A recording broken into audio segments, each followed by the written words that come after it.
We feel the world has left us and turned their attention to other places in the world. What is happening in Sudan is very cruel. Many civilians have died. There's no distinction between a civilian or an armed combatant.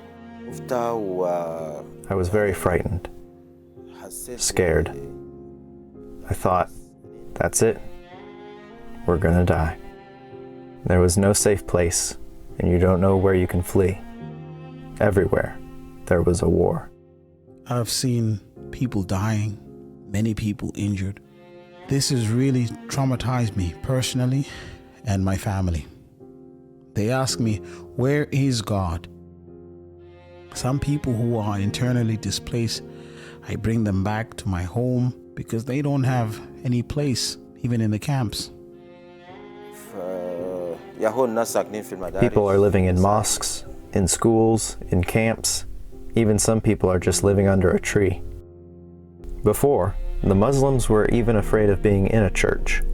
And now, in the place where I live, there are Muslims living with me in the church. And because they are there near you, it's very easy to share the gospel with them. Our brothers and sisters in Sudan are sharing right and left and have wide open doors. And many people have come to the Lord ever since. Many, actually. Tons of amazing stories. Well, we should not only spread the word of God during peace times, but we believe that we have to share the word of God even during the war, because we cannot just be with God when it is nice and good, and when there are hardships, we just quit. People used to work before. Now that has ceased. Economically, the situation is becoming dire. My family is now only eating 2 meals per day because I don't have enough money. From our side, we felt that in that situation, we really need to have to step up, no matter what strategy was before and whether they were self-sustained or not, to come up and support them financially as good as we can. Right now we need about $30,000 each month to just support the brothers and sisters, plus enable them to some degree also to help others around them. Famine is looming in Sudan. Many children are dying due to malnutrition, and also older people. We have also another project. It's a farming project.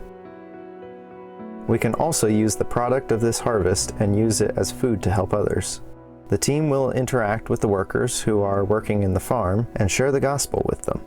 And it will be easier to disciple them within the farm so that we don't endanger ourselves. One of them, he had 3 workers observing him as he was praying, as he was just walking with the Lord in front of them, and so they started to ask questions.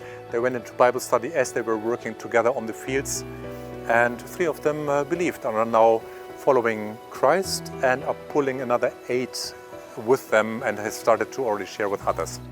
I would like to say to the outside world that Sudanese people are your brothers. Pray for the teams, that God may give them heart and a spirit of motivation to overcome these hard times. Also, pray for a spirit of wisdom. The need is very huge. Help us as a team so that we can help other people and also reach other people with the gospel. So please share with us what is going on, the danger, the dire situation, and the open doors, the prayer requests, the fruit that is coming in, and pray for a major movement towards Jesus Christ in Sudan.